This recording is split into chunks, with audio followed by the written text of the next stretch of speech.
সামির, আব্বা তো মারা গেল, তুই কষ্ট পাস না ছোট ভাই? ভাইয়া তুমি কি কথা বলছো ভাইয়া? আব্বা তো চলে গেছে ভাইয়া, আমি এই কষ্টটা আর সইতে পারছি না। বাবা তো মারা গেছে, কেঁদে আর ফিরানো যাবে না। সে সিদ্ধান্ত নি, জমি জায়গা সব দুই ভাই ভাগ করে নি। ভাইয়া বাবা মারা 2 দিন হলো না, আর তুমি জমি জায়গা ভাগ করার জন্য এত বাড়াবাড়ি লাগাইছো? আসসালামু আলাইকুম, আমি জসকোট থেকে এসেছি। আমার নাম আবু সিনা ডন। আপনাদের মধ্যে আলমগীর হোসেনের বড় ছেলে কে? কেন স্যার, কোনো সমস্যা?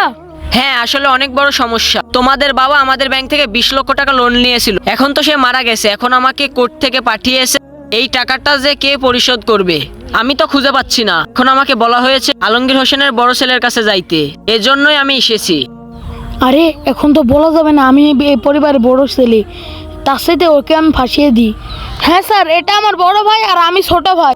তাহলে তো ভাই তোমাকে একটু এই ফর্মটাতে সাইন দিতে হবে, কারণ আমি তো এখানে সাইন নেওয়ার জন্য এসেছি। স্যার আসলে আমি ছোট ছেলে আর ওই বড় ছেলে, ওই আপনাকে ও মিথ্যা কথা বলছে। আর আমার বাবা তো ছোটকাল থেকেই আমাকে অনেক কষ্ট করে মানুষ করেছে। স্যার যতই কষ্ট হোক না কেন আমার বাবার ঋণ আমি শোধ করব। আপনি স্বাক্ষর নিয়ে যান। আসলে ছোট ভাই, তোমার বাবার থেকেই আমি 20 লক্ষ টাকা ধার নিয়েছিলাম।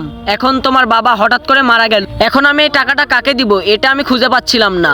এই জন্য তোমাদের একটু পরীক্ষা নিলাম, পরীক্ষায় তুমি পাশ হয়ে গেছো ভাইয়া। তোমার নামে আমি একটি ব্ল্যাঙ্ক চেক দিয়ে যাচ্ছি ভাইয়া, তুমি সময় মতো টাকাটা তুলে নিও। এখনকার যুগের প্রায় প্রতিটা বাড়িতেই এমন অবস্থা। কার কার বাসায় এমন অবস্থা একটু কমেন্টে জানিয়ে দিন, এন্ড চ্যানেলটি সাবস্ক্রাইব করেন।